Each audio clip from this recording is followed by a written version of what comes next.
संस्था को धन्यवाद ये मौका देने के लिए। निसार भाई को बहुत बहुत धन्यवाद, सारा कॉन्टेक्स्ट जिस बारे में हम बात कर रहे हैं उसको सेट करने के लिए, उसकी डिटेलिंग्स शेयर करने के लिए। तो मुझे लगता है कि अभी तक लोगों को ये समझ में आ गया होगा कि आज जो हम लोग यहाँ बैठे हैं, जिस बारे में हम परिचर्चा कर रहे हैं, इसका कारण क्या है। मैं एक बात और कहना चाहूँगी कि यहाँ हम ये सेशन, ये जो हम जो करते हैं, इस तरह के वेबिनार करते हैं, ये जो परिचर्चाएं करते हैं, इसका उद्देश्य न केवल ये बताना है कि सरकार के स्तर से क्या हो रहा है या संस्थाएं क्या कर रही हैं, बल्कि आप लोग जो शिक्षाविद यहाँ जुड़े हैं, जो जनप्रतिनिधि यहाँ जुड़े हैं, अलग अलग स्वयंसेवी संस्थाओं के लोग यहाँ जुड़े हैं, उनसे ये सीखने की मंशा भी होती है, जानने की मंशा भी होती है कि सरकार ने जो कुछ कहा, जो कुछ आपको दिया, वो धरातल पे किस तरीके से काम कर रहा है। तो जब मैं अपनी बात पूरी कर लूंगी तो मैं आशा करूंगी कि आप में से बहुत सारे लोग ये बताने का प्रयास करेंगे कि ठीक है, ऐसा गाइडलाइन में है, ऐसा कहा गया है, लेकिन सच में क्या हो रहा है। क्योंकि ये जो सतत सीखने का प्रयास है, कुछ हमारी तरफ से आपके लिए और कुछ आपकी तरफ से हमारे लिए, इसी से हम अच्छी अनुशंसाएं बना सकते हैं। सरकार को, लोगों को, जो भी हमारे प्लानर्स हैं टीम में, उनको इसके लिए सावचेत कर सकते हैं कि आगे का कार्यक्रम या उसकी गाइडलाइन कैसी हो। होपफुली मेरी आवाज सभी को आ रही होगी। दीनदयाल जी आप बताएं। जी आ रही है, बिल्कुल सही आ रही है। तो सबसे पहले निसार भाई की बात से बात शुरू करना चाहूंगी। उन्होंने बहुत अच्छी बात कही कि हमारे यहाँ राजस्थान जी। रुचि जी एक बार वीडियो भी खोल दें आपका। जो मैं वीडियो ऑन कर देती हूँ दीनदयाल जी, लेकिन थोड़ा सा नेटवर्क का इशू होगा, फिर आवाज कटेगी। जी जी, क्योंकि मैं बहुत रिमोट एरिया से जुड़ी हुई हूँ आप लोगों के साथ। ठीक है ना। तो जितनी देर वीडियो में के साथ अपनी आवाज आती है ठीक है, अदरवाइज फिर मैं वीडियो बंद करके और स्क्रीन शेयर कर लूंगी जी। तो निसार भाई ने बहुत अच्छी बात कही कि राजस्थान में जो पंचायती राज संस्थाओं का स्वरूप है वो त्रिस्तरीय है। बहुत अच्छी बात है। इसमें सबसे नीचे की इकाई ग्राम पंचायत है। मैं इसको थोड़ा सा और बढ़ाना चाहूंगी कि सबसे नीचे की लेकिन सबसे महत्वपूर्ण इकाई जो है वो ग्राम पंचायत है। महत्वपूर्ण क्यों है? क्योंकि हमने बॉटम अप अप्रोच अपनाई है। बॉटम अप मतलब नीचे से ऊपर की ओर। जो भी आयोजना होगी, जो भी प्रस्ताव होंगे, जो भी बजट होगा, वो कहाँ से तैयार होके जाएगा? हमारी ग्राम सभा से, हमारे वार्ड सभा से, हमारी महिला सभा से। वो जो कुछ कहेंगी वो ग्राम पंचायत स्तर पर एकत्रित होकर पंचायत समिति में जाएगा और पंचायत समिति से आगे जिला परिषद पे जाएगा। उसमें से कुछ अनुशंसाओं को, कुछ प्रस्ताव को वो लोग हटा सकते हैं, लेकिन पूरी तरीके से मिटा दें ऐसा नहीं कर सकते।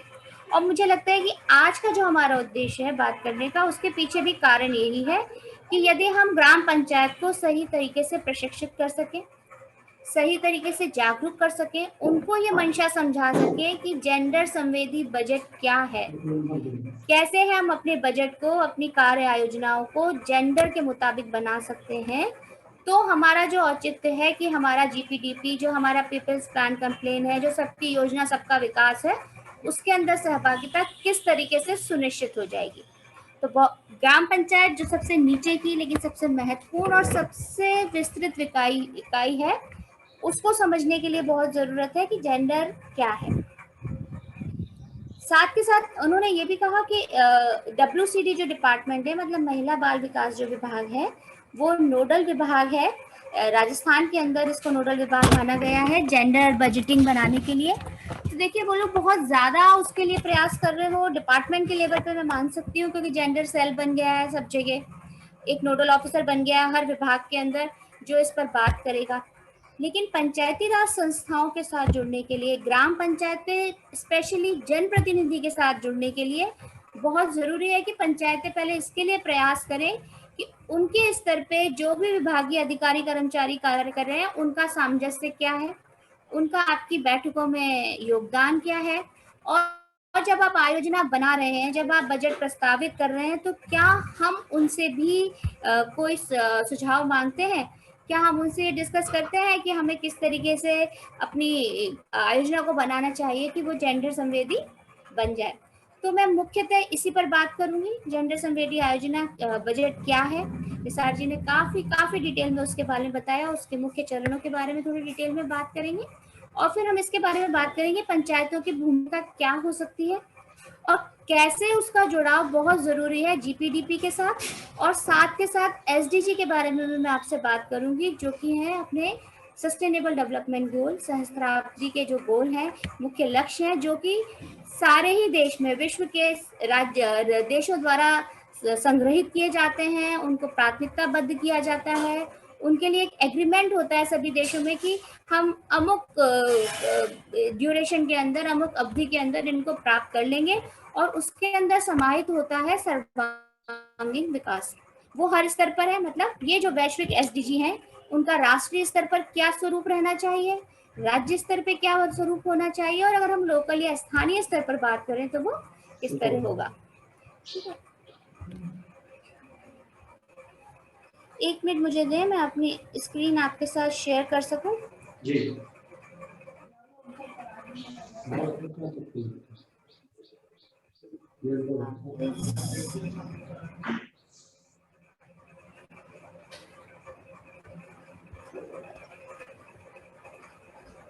आ रही है क्या मेरी स्क्रीन से? नहीं आ रही शायद, अभी नहीं है। नहीं आई।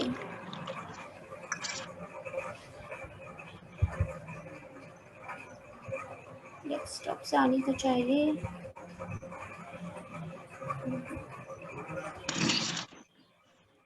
जी। एक मिनट, ये स्क्रीन अगर आपके साथ शेयर हो जाएगी तो मुझे काफ़ी सहूलियत हो जाएगी बात करने में, लेकिन क्यों नहीं हो रही है वो मैं चेक करना चाहती हूँ। एक मिनट, स्क्रीन शेयर,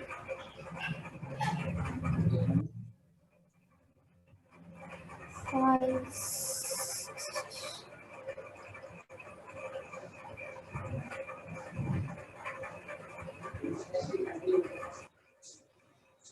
सुची जी ऐसे ही कंटिन्यू करें। हम मैं या फिर आपके साथ अपनी स्क्रीन शेयर कर लूं? जी। तो उससे ये होगा, आप मेरे लिए रन कर देंगे।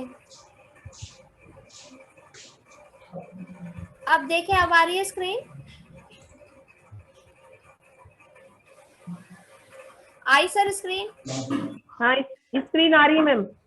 आ गई यहाँ, चलिए हाँ, धन्यवाद। अभी वो फाइल खोल लो, आप फाइल खोल लो मैम। हाँ, ये फाइल ही है, आपको स्क्रीन पे दिख रहा होगा ना लिखा हुआ। रंजय जी, मेरे पास यहाँ पर आ रहा है your screen sharing, your screen is sharing. आपके पास नजर आ रही है स्क्रीन?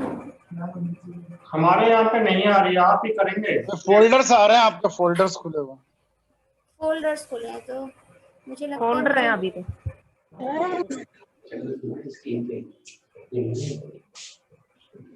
फोल्डर खुले हुए आ रहे हैं, ये स्क्रीन रन करती हुई नहीं आ रही।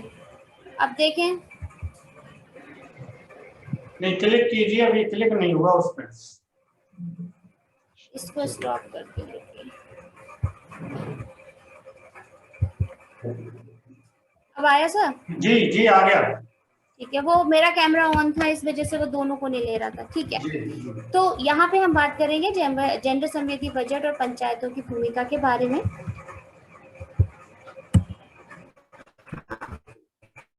मुझे लगता है इससे पहले मुझे नहीं मालूम आप साथियों से मेरा मुलाकात पहले हुआ है कि नहीं, लेकिन जो छोटी छोटी डेफिनेशन है, मुझे लगता है हमें पहले उन्हें समझ लेना चाहिए। हम बार बार बात कर रहे हैं कि जेंडर संवेदी होना चाहिए, हम बार बार बात कर रहे हैं कि ये केवल महिलाओं के लिए नहीं है, ये 50-50 का आधा नहीं है महिला और पुरुष के बीच में। तो हमें ये समझ लेना चाहिए कि सेक्स और जेंडर में क्या डिफरेंस है।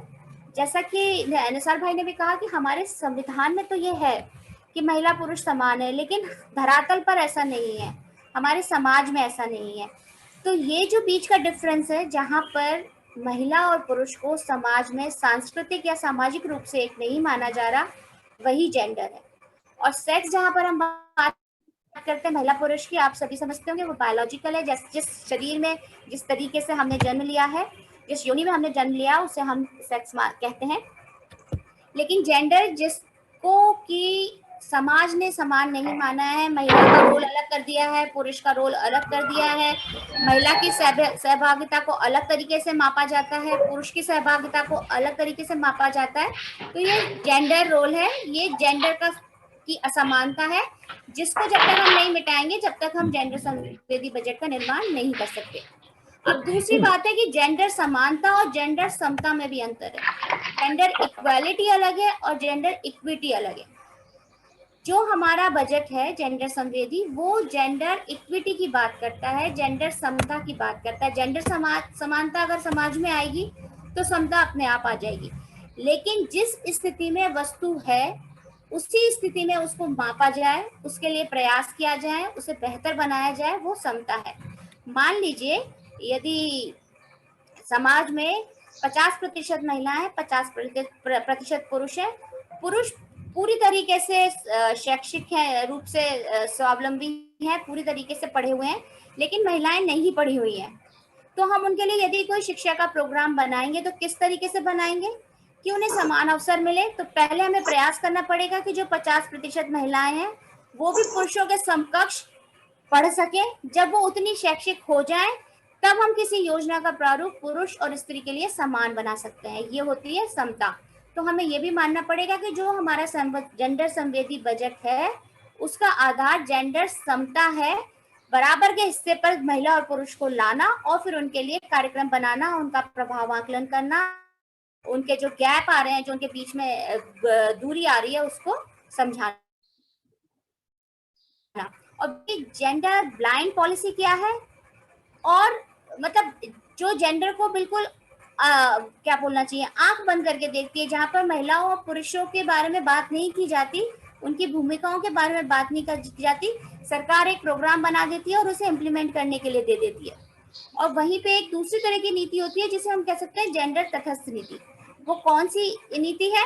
वो तटस्थ रूप से सिर्फ ये देखती है कि किसका वर्चस्व समाज में है, और उस वर्चस्व को देखते हुए स्थितियां, भूमिका या जरूरतों को बिना प्रभावित करे उसका आकलन किए बिना कि इसका किस पर क्या क्या प्रभाव पड़ेगा, अपनी बात को रख देती है। तो ये मोटे शब्दों में वो डेफिनेशन है, वो शब्द हैं जो बार बार जब हम जेंडर संवेदी के बारे में बात करते हैं तो आते हैं। तो यदि हम अपने स्तर पर इनको समझ सकें, इनके बीच के अंतर को समझ सकें, तभी हम जागरूक रूप से उस आयोजना का निर्माण कर सकेंगे जिसे कि हम जेंडर संवेदी कहना चाह रहे हैं। अभी कुछ और तथ्य हैं, इनको यदि आप समझ लेंगे तो आगे जो मैं बात कह रही हूँ वो आपके सामने स्पष्ट हो जाएगी कि जेंडर समानता एक मौलिक मानविक। ये नहीं कह रहे कि राजस्थान के अंदर जेंडर संवेदी बजट की बात हो रही है, हम ये भी नहीं कह रहे कि भारत में बात हो रही है, हम सिर्फ ये भी नहीं कह सकते कि कुछ देश जेंडर संवेदी बजट के बारे में बात करते हैं।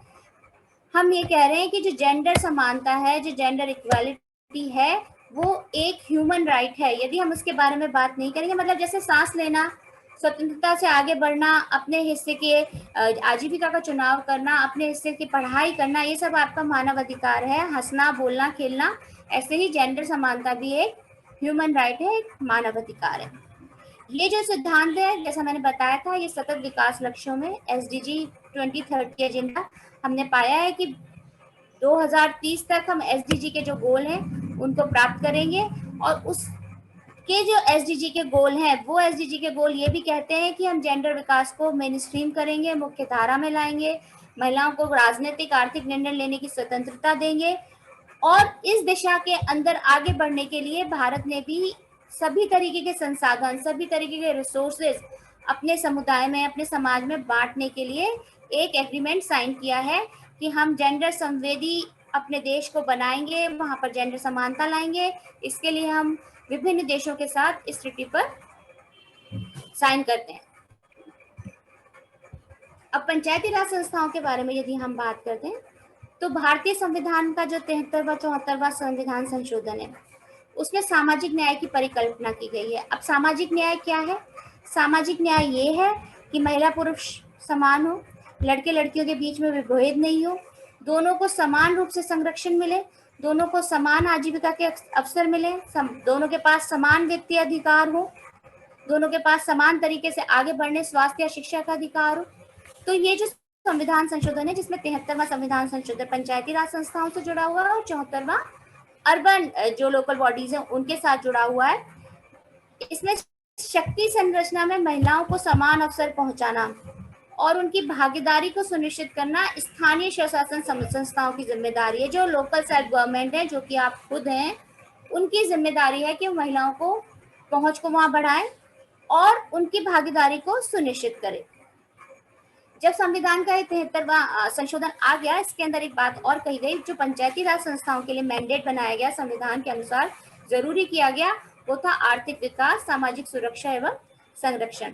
मतलब आर्थिक विकास उसी को माना जाएगा जिसके अंदर दोनों को बराबरी की जगह दी जाएगी। सामाजिक सुरक्षा और संरक्षण महिला और पुरुष दोनों के लिए समान रूप से किया जाएगा। कॉन्स्टिट्यूशन ने हमारी पंचायती राज संस्थाओं को 29 विषयों का हस्तांतरित किया, और वो 29 विषय वही है जो एसडीजी का हिस्सा है। 29 विषय वही है, यदि उनके ऊपर पंचायती राज संस्थाएं, ग्राम पंचायतें ढंग से काम कर लें, पूरी तरीके से उन्हें अपने ग्राम पंचायत डेवलपमेंट प्लान में जोड़ लें, तो हमारा बजट, हमारी आयोजना अपने आप जेंडर संवेदी हो जाती है। ये 29 विषय उन सभी विषयों को, उन सभी उद्देश्यों को लेकर चलते हैं जिससे कि जो कोई भी बजट जेंडर संवेदी हो सकता है, उसमें समानता का, सामाजिक सुरक्षा का, आर्थिक विकास का पूरी तरीके से स्थान हो। और आप लोग जरूर जानते होंगे, आप लोग का इस साल का बेसिक पंचायती राज का ट्रेनिंग हो चुका है कि उन 29 विषयों में से राजस्थान में 5 विभाग पूरी तरीके से पंचायती राज संस्थाओं को हस्तांतरित किए जा चुके हैं, जिसमें शिक्षा भी है, स्वास्थ्य भी है, कृषि भी है, सामाजिक न्याय भी है, महिला एवं बाल विकास भी है। और जब महिला एवं बाल विकास और सामाजिक न्याय अधिकारिता पंचायती राज संस्थाओं के सुपुर्द हो गए हैं, तो इसका मतलब ये है कि जब भी आप अपनी आयोजना बनाएंगे, जब भी आप अपना जीपीडीपी बनाएंगे, उसमें इन विभागों को जोड़ेंगे, और यदि ये विभाग जुड़कर आपके साथ पूरी तरीके से काम करते हैं, आप यदि इनकी उपादेयता समझकर इनसे सुझाव ले लेते हैं, तो आपका जो बजट होगा वो अपने आप ही जेंडर संवेदी बन जाएगा। इसके अलावा हमारा कॉन्स्टिट्यूशन ने ये सब कुछ जो हमें दिया, उसके अलावा मुझे लगता है कि हमें स्वास्थ्य और शिक्षा, 2 चीजों पर और ध्यान देने की जरूरत है। यदि हम अपने ग्रामीण क्षेत्र में, या आपका जो भी कार्य क्षेत्र है, चाहे वो वार्ड सभा है, चाहे वो ग्राम पंचायत है या पंचायत समिति, जिस भी स्तर पर आप काम कर रहे हैं, यदि उन स्तर पर ये 5 पॉइंट्स पर काम कर पा रहे हैं, इनका आकलन कर पा रहे हैं, इनके अनुरूप आप जेंडर सेग्रीगेटेड डेटा उपलब्ध करा पा रहे हैं कि मेरी गांव के अंदर कितनी महिलाएं स्वास्थ्य सेवाओं से जुड़ी हैं, कितनी लड़कियां जुड़ी हैं, कितने पुरुष जुड़े हैं, या कितनी लड़कियां हैं जो स्कूल में स्कूली शिक्षा पूरी कर रही हैं, कितनी हैं जो आगे प्रोफेशनल या टेक्निकल ट्रेनिंग में जा रही हैं। यदि आप इस तरीके का पूरा आकलन अपने कार्य क्षेत्र का कर पा रहे हैं, तो मुझे लगता है कि जेंडर संवेदी बजट निर्माण में, आयोजना में आप अपना पहला स्टेप पूरा कर चुके हैं। इसी तरीके से राजनीतिक सशक्तिकरण भी बहुत जरूरी है, और 2009 के बाद से, जैसा सर ने बताया, अभी 20 राज्य हैं जिन्होंने 50% आरक्षण हमारे यहाँ दे दिया, जबकि संविधान ने 33% की के लिए बोला गया था। संविधान ने कहा था 33% महिलाएं आरक्षण मिलेगा, लेकिन हमारे यहाँ 50% आरक्षण है। और ये 50% आरक्षण सिर्फ इसलिए नहीं है कि राजनीतिक स्थल पर हम महिलाओं को देख सकें और ये कह सकें कि हम जेंडर रूप से समान हैं, हमारे यहाँ महिला पुरुष दोनों को वर्चस्व मिला हुआ है, दोनों को स्थान मिला हुआ है, बल्कि प्रयास किया गया है कि ये जो 50% आरक्षण है, इसमें महिलाओं को मौका मिले कि वो खुद अपनी बात कह सकें। पहले की जो ग्राम सभाएं थी, पहले की जो वार्ड सभा थी, वो पुरुष प्रधान होती थी, जहाँ पर महिलाएं अपनी बात नहीं रख पाती थी, अक्सर आती ही नहीं थी। लेकिन जब अब ये मैंडेट हो गया कि आपकी वार्ड पंच एक महिला होगी, तो उसको देखकर दूसरी महिलाएं भी वहां आएंगी, अपनी बात रखेंगी। जब आपकी सरपंच एक महिला होगी, वो प्रतिनिधित्व कर रही होगी, तो बाकी ग्रामीण महिलाएं भी वहां पर आएंगी, तो ये जो महिलाओं को 50% आरक्षण का मौका मिला है, इसके पीछे मंतव्य ये है कि वो अपनी बात रखने के लिए वो प्लेटफॉर्म को यूज कर सकें, अपनी साथी सहेलियों को, अपने गांव की अन्य महिलाओं को, समुदाय को इसके लिए एकत्रित कर सकें कि वो आगे आए और अपनी बात कहें। जेंडर संवेदी बजट क्या है, इसके बारे में निसार भाई ने बहुत डिटेल में बताया। मैं इसके अंदर 2 चीजें और बस जोड़ना चाहूंगी कि जेंडर दृष्टिकोण से जब बजट बन रहा है, तो उसके अंदर केवल एक्सपेंडिचर के बारे में बात नहीं होती कि कितना खर्चा किया गया, ना उसके ऊपर रिसिप्ट के ऊपर बात होती है कि हमने कितना रेवेन्यू जनरेट कर लिया था, कितना हमने महिलाओं के लिए या पुरुषों के लिए रखा, और ना ही ऐसा है कि जो जेंडर संवेदी बजट है वो महिलाओं का बजट है। ये बात भी हमें समझनी पड़ेगी। जेंडर संवेदी वो है जो महिलाओं और पुरुषों की समता को, उनकी जरूरतों को, उनकी प्राथमिकताओं को देखते हुए डिजाइन किया गया है। ये हमारी जो पॉलिसीज है और जो हमारा रिसोर्स एनवेलप है, उनके बीच का तारतम्य है कि हमारे पास जितना पैसा है, जितनी स्कीम्स हैं, उसके तहत हम महिलाओं को कितने स्थान दे रहे हैं, पुरुषों को कितना स्थान दे रहे हैं, और क्या जरूरत है, जो जरूरी है पहले लड़कियों पर खर्च करने के लिए, और क्या जरूरत है जो लड़कों पे खर्च करने के लिए। यदि आपके पास किसी स्कूल में टॉयलेट बनाने के लिए पैसा आता है, तो आप ये देखेंगे कि स्कूल के अंदर कॉमन टॉयलेट तो बने हुए हैं, जहाँ लड़के भी जा रहे हैं, लड़कियां भी जा रही हैं, लेकिन आपको इस बार बजट मिला है कि आप और टॉयलेट बना सकते हैं, तो आप क्या करेंगे, आप लड़कियों के लिए पृथक टॉयलेट की व्यवस्था करेंगे, उसमें पानी की व्यवस्था करेंगे, और यदि आपने इस तरह की व्यवस्था कर सकी तो बजट जेंडर संवेदी है।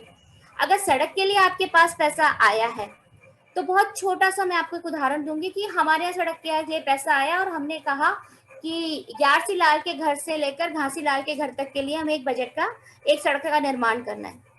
वहीं यदि आप अपने ग्राम सभा के प्रस्ताव पे लिख दें कि मुझे रमाबाई से लेकर और शीलाबाई के घर तक सड़क का निर्माण करना है, तो ऑटोमेटिकली आपकी कार्यशैली में, आपकी कार्य प्रणाली में ये बजट जेंडर संवेदी हो जाता है।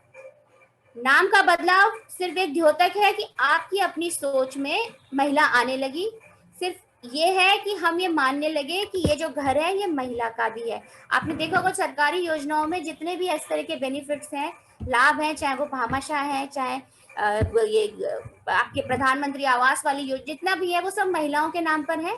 क्यों है? क्योंकि महिलाओं को उसका एहसास कराना है कि घर आपका भी है, और पुरुष को भी इसका एहसास कराना है कि घर महिला का भी है, उसके नाम से भी है।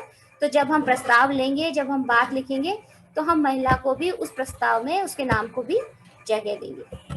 और ये जेंडर संवेदी बजट है, ऐसा नहीं है कि सरकार की तरफ से कोई स्टेटमेंट जारी हो गया, जैसा इन्होंने कहा केंद्रीय सरकार ने कर दिया या राज्य सरकार ने बजट के लिए कोई एक स्टेटमेंट जारी कर दिया, उससे काम नहीं होगा। हमें स्थानीय स्तर पर उस बजट स्टेटमेंट को ट्रांसलेट करना है, अपने तरीके से उसका उपयोग किस तरह किया जाए। हमारे पास जो रिसोर्स एनवलप है, जो प्रतिबद्ध संसाधन है, चाहे वो केंद्रीय सरकार के हैं, राज्य सरकार के हैं, योजनाओं के हैं, उनको हम कैसे सरकार द्वारा बनाए गए बजट के स्टेटमेंट के साथ जोड़ेंगे और उसको कैसे अपने कार्य क्षेत्र के अंदर क्रियान्वित करेंगे। ये जो तारतम्य है वो पूरी तरीके से पंचायती राज संस्थाओं, उनके प्रतिनिधियों, उनका है, और साथ के साथ उन स्वयंसेवी संस्थाओं का भी है जो उस क्षेत्र में रहते हुए प्रतिनिधियों को फैसिलिटेट करती हैं, उनके लिए संदर्भ की तरह काम करती हैं, उनके लिए रेफरेंस जुटाती हैं कि कैसे वो इस बजट स्टेटमेंट को अपने इम्प्लीमेंटेशन में जाके ट्रांसलेट कर सकते हैं। जेंडर संवेदी बजट का लक्ष्य मुख्य रूप से यही है कि वो जेंडर मुद्दों, बजट और नीतियों में जेंडर प्रभाव के बारे में जागरूकता को बढ़ाता है, बताता है, बार बार हमें एहसास कराता है कि जब हम काम कर रहे हैं तो हमें समता की बात करनी है, हमें जेंडर समानता की बात करनी है। बजटीय और जितनी भी नीतिगत प्रतिबद्धताएं, जो भी प्रोग्राम अगर सरकार बना रही है, तो हम उसके लिए सरकार को ही अकाउंटेबल बनाते हैं। हमने किसी स्कीम को पढ़ा और हमने देखा इसके अंदर लड़कियों को एक्सक्लूड कर दिया गया है, बाहर कर दिया गया है, या हमने देखा कि ये हमारे टीएसपी एरिया है, हमारा पेशा का क्षेत्र है, जहाँ पर शांति समितियां बननी थी, जिसके अंदर हमें शांति समितियों में महिलाओं को ही रखना था, आगे बढ़ाना था, और जो सरकार ने योजना बनाई है इसके अंदर शांति समितियों में महिलाओं का स्थान नहीं है, तो हम सरकार से इसके लिए प्रश्न कर सकते हैं, अकाउंटेबल कर सकते हैं। यदि आप में से कुछ लोग जैव विविधता समिति से जुड़े होंगे तो आपको जरूर इस बात का एहसास होगा, जो बायोडाइवर्सिटी कमिटीज बनी है ग्राम पंचायत स्तर पर, पहले उसमें महिलाएं नहीं होती थी, लेकिन फिर जो स्वयंसेवी संस्थाएं हैं, जो एक्टिविस्ट हैं, जो साथी लोग हैं जो इन संदर्भों से जुड़े रहते हैं, उन्होंने सरकार से बात करी, उनसे प्रश्न किया और उनसे कहा कि जैव विविधता का जो काम है, खेती बाड़ी का जो काम है, जो गांव में जंगल में जुड़ा हुआ काम है, उसमें महिलाओं का कितना ज्यादा काम रहता है, कितना बड़ा रोल है। तो अब जो आपकी बायोडाइवर्सिटी कमिटीज हैं, जैव विविधता समितियां, उसके अंदर महिलाओं को स्थान मिला। और जब हम सरकार को अकाउंटेबल बनाएंगे, हम खुद अकाउंटेबल होंगे और उस तरीके का इम्प्लीमेंट करेंगे जो जेंडर संवेदी है, तो जेंडर समानता को बहुत ही बेहतर ढंग से हमारे रोजमर्रा के दैनिक जीवन के अंदर हम उतार सकेंगे। तो अभी तक जो कुछ मैंने कहा उससे जो मुख्य रूप से जेंडर संवेदी बजट के लाभ निकल के आते हैं, इससे ज्यादा भी हो सकते हैं, कुछ और आपकी समझ में हो सकते हैं, जो आप जरूर अपने सत्र में हमारे साथ साझा कीजिएगा। बड़े और मुख्य रूप से ये निकल के आता है कि एक तो जेंडर संवेदी बजट बनाने से सरकार में जवाबदेही होती है, सरकार स्वयं पारदर्शी बनती है, वो खुद खोल के रखती है कि भाई हमारे पास इतना पैसा है, इस तरीके से खर्च किया जा सकता है, अब आप बताइए कि आप कैसे क्रियान्वित करेंगे। दूसरा, भेदभाव अक्षमता या भ्रष्टाचार इसका खात्मा होता है, क्योंकि जब हम बराबरी का हक दे रहे हैं तो बिल्कुल ऐसा नहीं कर सकते कि पिछड़े वर्ग को अलग कर दें, महिलाओं को अलग कर दें, कमजोर वर्ग को अलग कर दें, सबको साथ लेके जाना पड़ेगा। दूसरा, जो सार्वजनिक धन है, जो हमारा टोटल रिसोर्स एनवलप है, जो कहीं ना कहीं किसी के हमारे टैक्सेस से निकल के आता है, जो कर हम भर रहे हैं हमारे विकास के लिए, समुदाय के विकास के लिए, उसका सबसे अधिक और उपयोगी प्रभाव से उपयोग किया जा सकता है। क्योंकि सबको जब समान अधिकार मिलता है तो लोगों की शिकायतें कम होती हैं, वो बढ़ चढ़ के खुद हिस्सा लेते हैं, जो लाभार्थी हैं वो खुद आगे आते हैं, महिलाओं को लगता है हमारा भी स्थान है। दूसरा, हमारी नीतियों में सुधार करता है, आर्थिक विकास में हमारा जो भी योगदान है उसको क्लियर दिखाता है। और जो जेंडर संवेदी बजट हुआ है, यदि मान लीजिए किसी ग्राम पंचायत, राज्य या देश का है, तो वैश्विक स्वरूप में भी हमारा स्थान तय करता है कि ये राज्य, ये देश जो है ये जेंडर संवेदी है, जेंडर इक्वालिटी को स्थान देता है, जेंडर रिस्पॉन्सिव बजट को प्रस्तुत करता है। और जब हम लोग बहुत विवेक के साथ, बहुत जागरूक होकर इस बारे में बात करते हैं तो हमारी एडवोकेसी बहुत अच्छी होती है, हम अपनी बात को बहुत अच्छी तरीके से रखने में सक्षम होते हैं। और ये सब करने के लिए हमें बहुत मुश्किल और बहुत क्या बोलना चाहिए, सशक्त मॉनिटरिंग करने की जरूरत होती है कि हम ये देख सकें कि हमने जो भी प्लान किया था वो सही तरीके से इम्प्लीमेंट हुआ या नहीं हुआ। तो हम खुद का आकलन करते जाते हैं। सरपंच साहब को मौका मिलता है कि वो देखें कि मैंने लड़के लड़कियों के स्कूल के लिए बराबर काम किया था, मैंने दोनों को प्लेग्राउंड दिया था, वो हुआ कि नहीं हुआ। तो आपका व्यक्तिगत जीवन में भी आपकी मॉनिटरिंग बहुत अच्छी हो जाती है और आप अपना आकलन इस आधार पर कर पाते हैं। जेंडर समिति बजट के लिए मेरे हिसाब से जो आवश्यक घटक हैं वो तो ये हैं, जैसे मैंने आपको सबसे पहले बताया कि हमें समझ होनी चाहिए कि जेंडर क्या है। हमें उस हर परिप्रेक्ष्य को समझने की जरूरत है जहां पर जेंडर लेंस की जरूरत है। हमें बहुत जरूरत है कि हम अपने जो जेंडर बजट हो उसको जेंडर प्रिज्म से देखें। मतलब हम जो भी प्रोग्राम बनाएं, जो भी स्कीम बनाएं, उसके अंदर जेंडर लेंस का उपयोग करें कि ये जेंडर होता है। मेरे क्षेत्र के अंदर जेंडर को लेकर मैंने आकलन किया था, महिलाओं, पुरुषों, लड़के लड़कियों के बारे में, तो ये निकल के आया और अब मुझे उसके बजट बनाना है। दूसरा, आपको बजट का ज्ञान होना बहुत जरूरी है। आपको कहाँ कहाँ से रिसोर्सेस मिल रहे हैं, आपके संसाधन का लिफाफा क्या क्या है। आपके लिफाफे में भामाशाह से पैसा आ रहा है, एसएफसी का पैसा आ रहा है, सीएफसी का पैसा आ रहा है, या नरेगा का पैसा आ रहा है, या राजीविका ने पैसा डाला। ये सारे रिसोर्स एनवेलप आपको समझने हैं। यदि जननी सुरक्षा योजना से कोई मातृत्व लाभ की योजना, मातृत्व लाभ किसी को मिल सकता है,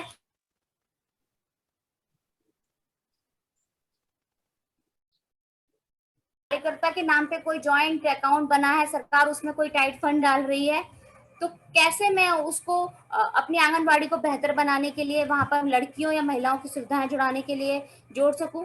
ये बजट ज्ञान होना, आपको ये फाइनेंशियल समझना बहुत जरूरी है।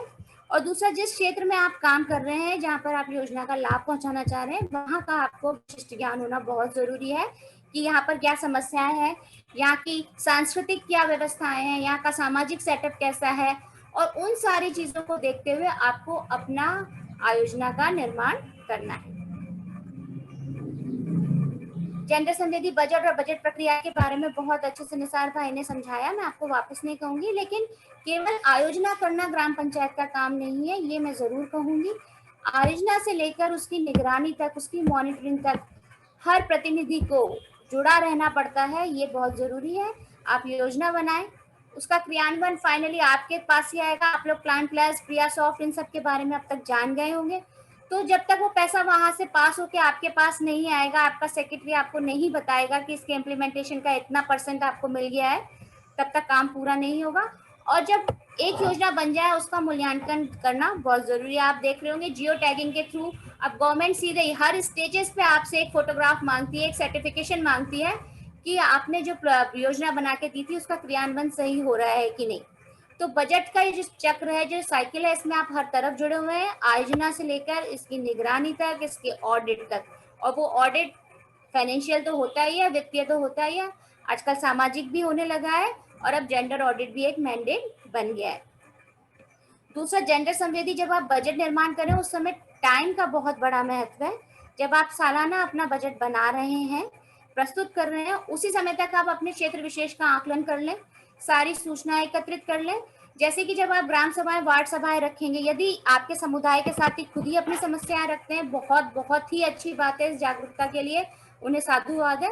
लेकिन यदि वो नहीं रखते हैं तो आपके पास वो आकलन की रिपोर्ट होनी चाहिए कि भाई मैंने ये जेंडर ऑडिट किया है अपने क्षेत्र विशेष का, ये हमारे यहाँ के आंकड़े हैं, ये समस्याएं हैं, चुनौतियां, और मैं इसके लिए काम करता हूँ जनप्रतिनिधि के तौर पे, स्वयंसेवी संस्था के रूप में, आपके सामाजिक उत्प्रेरक के रूप में।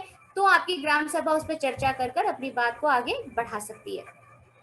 इसके अलग अलग मॉडल हैं, और मॉडल और दृष्टिकोण से मेरा यहाँ मतलब है कि हर क्षेत्र की अपनी चुनौतियां हैं, अपनी समस्याएं हैं, तो उनके जो बजट मॉडल बनेंगे, जो आयोजना बनेगी, वो जेंडर संवेदी कैसे होगी, ये उस क्षेत्र विशेष पर डिपेंड करता है, उस पर निर्भर करता है।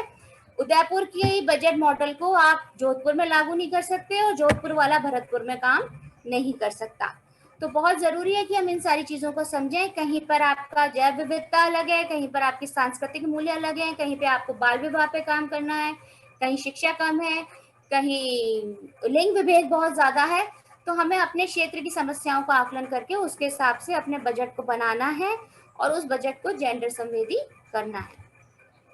इसके मुख्य 5 चरण हैं, बहुत छोटे रूप में मैं बता दे रही हूँ।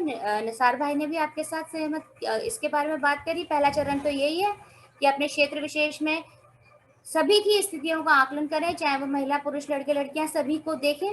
उसके अलावा जो कानून, नीति या कार्यक्रम आपके क्षेत्र के लिए सरकार द्वारा उत्प्रेरित है या आप स्वयं बनाना चाहते हैं, उसकी जेंडर आकलन करें, समझें उसके अंदर कहाँ कहाँ आप कैसे जोड़ सकते हैं, कितना बजट डाल सकते हैं। और जब आपने बजट का आवंटन करना प्रारंभ किया, ग्राम सभा, महिला सभा, वार्ड सभा से लेकर प्रस्तावों को, तो ये देखें कि आपके पास टोटल बजट कितना है। 1 करोड़ रुपए को आपको किस तरीके से बांटना है कि वो महिला पुरुष के समताओं को देखते हुए बराबरी से उनको मौका दे सके। इसी तरह जितना भी आपने खर्च किया, जो क्रियान्विति करी, उसकी मॉनिटरिंग करें, कड़क निगरानी करें। उसके लिए आप अलग अलग समिति बना सकते हैं। आपके यहाँ वित्त एवं कराधान समिति है, वो इसको देख सकती है। आपकी प्रशासनिक स्थायी समिति इसको देख सकती है, और जो भी उसके परिणाम आते हैं पहले साल में, उनका आकलन करें। यदि आपके आए हुए परिणाम सकारात्मक हैं तो आप अगले साल की आयोजना में फिर से उसको स्थान दे सकते हैं, अगले स्टेप पे जा सकते हैं। लेकिन यदि किसी भी वजह से नकारात्मक आपका आकलन होता है, आपके रिजल्ट आते हैं, तो फिर से अपनी ग्राम सभा, वार्ड सभा के साथ बैठिए, अपनी ग्राम पंचायतों की मीटिंग में बैठिए, अपने जिले के विकास अधिकारी से बात करिए कि मैंने ये सोच के बनाया था, ये सोच कर प्रस्तावित किया था, लेकिन सही नहीं आया, तो मैं इसे कैसे बेहतर बना सकता हूँ। तो अगले साल की आयोजना के अंदर उसको जरूर जोड़िए। जेंडर संवेदी बजटिंग के ऊपर हम लोगों ने पिछले 1 घंटे से बात कर रहे हैं, 1.25 घंटे से बात कर रहे हैं, लेकिन मैं आपको बताना चाहूंगी कि इसको लेके कुछ मिथ्स हैं, आपके मन में भी आए होंगे यदि आप पहली बार इस विषय पर बात कर रहे हैं। जो लोग पहले से जेंडर रिस्पॉन्सिव बजटिंग के बारे में जानते हैं, वो लोग शायद बेहतर जानते होंगे, लेकिन मैं फिर भी स्पष्ट करना चाहूंगी कि जेंडर रिस्पॉन्सिव बजट या जेंडर संवेदी बजट क्या है। इसका मुख्य उद्देश्य है, इसको आपके क्षेत्र विशेष के लिए जो भी विकास योजना बन रही है उसके अंदर जेंडर के कंपोनेंट को, उसके कारक को, उसके घटक को डालना। और वो घटक कैसे जाएगा? जब हम महिला, पुरुष, लड़के, लड़कियों के लिए समान रूप से बजट की आयोजना करेंगे। इसके अलावा ये करेंगे, बजट के जब आप आयोजना बनाएंगे तभी उसके इम्प्लीकेशन सोचेंगे, उसके बारे में सोचेंगे कि ये योजना लागू करने से क्या लाभ होगा, ये योजना लागू करने से क्या मेरे को साइड इफेक्ट्स आएंगे, क्या बातें हैं जो अच्छी नहीं होंगी, और मैं उनको कैसे दूर करने के लिए प्रयास करूंगा। जब आप इतना सोच लें तभी किसी योजना को, अपनी आयोजना को आगे प्रस्तावित करें।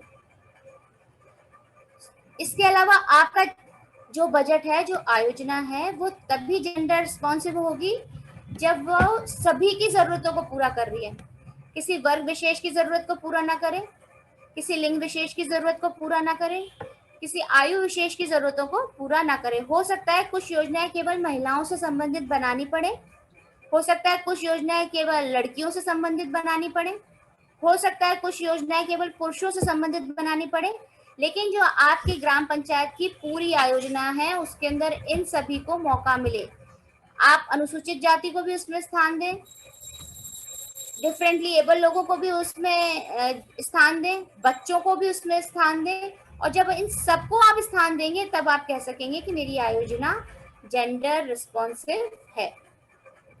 और ये ध्यान रखते हुए जेंडर रिस्पॉन्सिव है, जैसा मैंने शुरू में भी कहा था कि आपके क्षेत्र विदेश में महिला और पुरुषों की स्थितियों में, भूमिकाओं में, उनकी जरूरतों में क्या अंतर है। समानता की बात तो करनी है सबको स्थान देके, लेकिन समता की बात भी करनी है।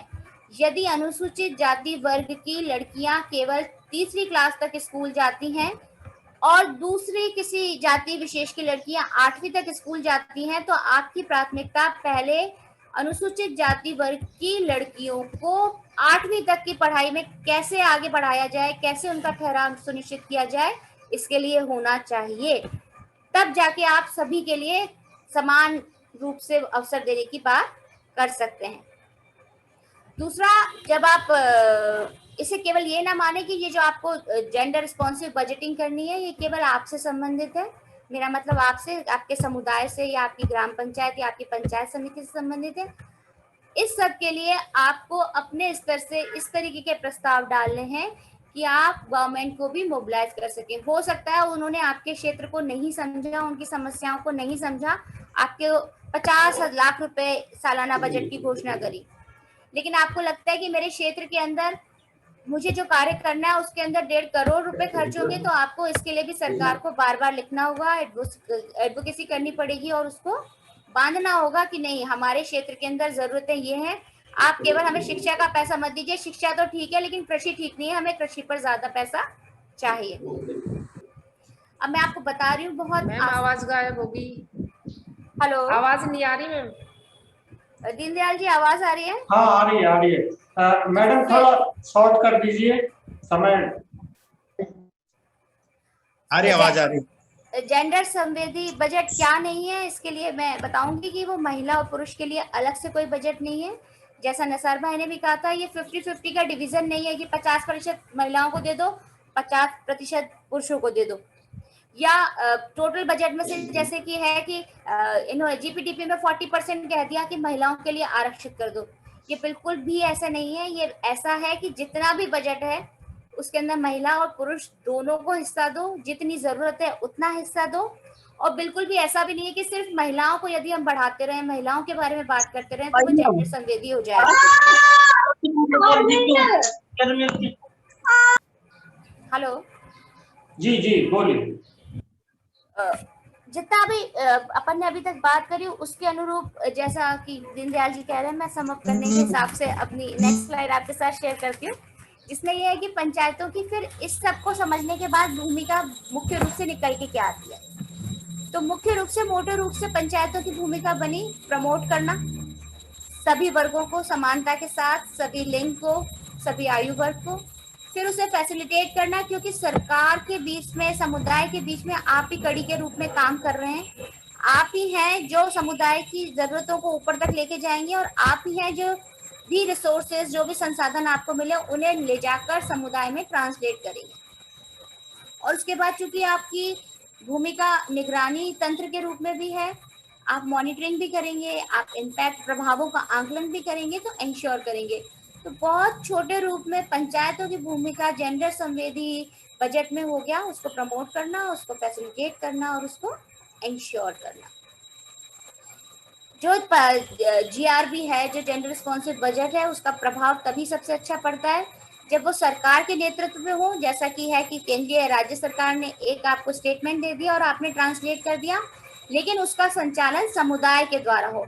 मतलब जो हमारा जीपीडीपी है, जो ग्राम पंचायत डेवलपमेंट प्लान है, जब तक कि वो सरकार का स्टेटमेंट जीपीडीपी के साथ नहीं जुड़ जाता, सबकी योजना सबके विकास का आधार नहीं बन जाता, तब तक हम नहीं कह सकते कि जेंडर रिस्पॉन्सिव बजट का प्रभाव सही है, उसको, उसकी तैयारी सही तरीके से की गई है।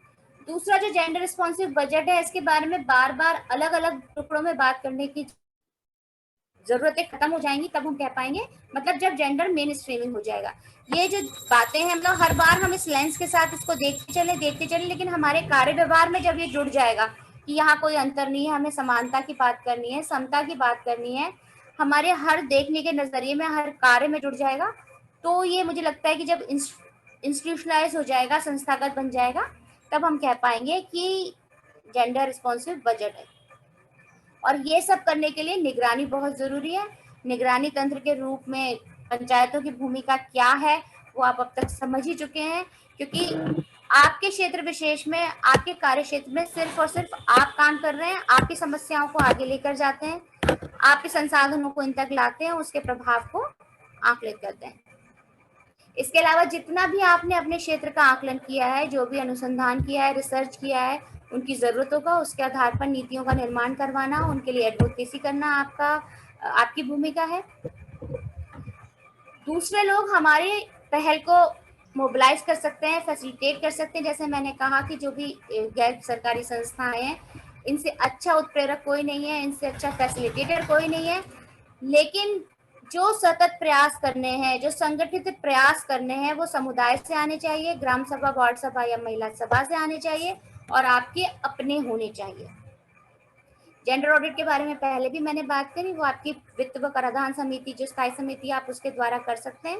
और जेंडर जो ऑडिट होता है, वो जितने भी आपने डेवलपमेंट प्रोग्राम कर रहे हैं, जितने भी डेवलपमेंट स्कीम्स आपने इम्प्लीमेंट करी हैं, उनको स्थानीय स्तर पर उनके बारे में क्या लोगों के रिएक्शंस आते हैं, अच्छे या बुरे, उनका आकलन करता है और जेंडर के परिप्रेक्ष्य में आगे आपको अनुशंसाएं देना होता है कि हम इसे और कैसे बेहतर बना सकते हैं।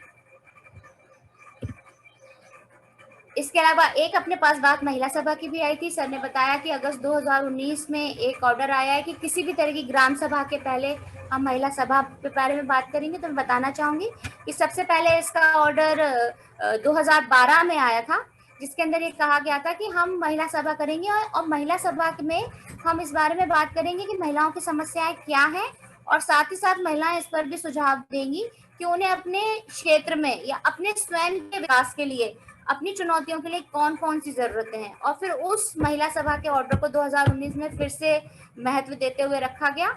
और इसके अलावा पंचायती राज संस्थाओं के जितने भी लोग हैं, मुझे लगता है उनकी जेंडर ट्रेनिंग होना बहुत जरूरी है। जो भी प्रशिक्षण आपका होता है, उसके अंदर एक तरीके से एक सत्र इसके ऊपर होना बहुत जरूरी है, जैसे कि समझ निरंतर बनी रहे, सतत बनती रहे।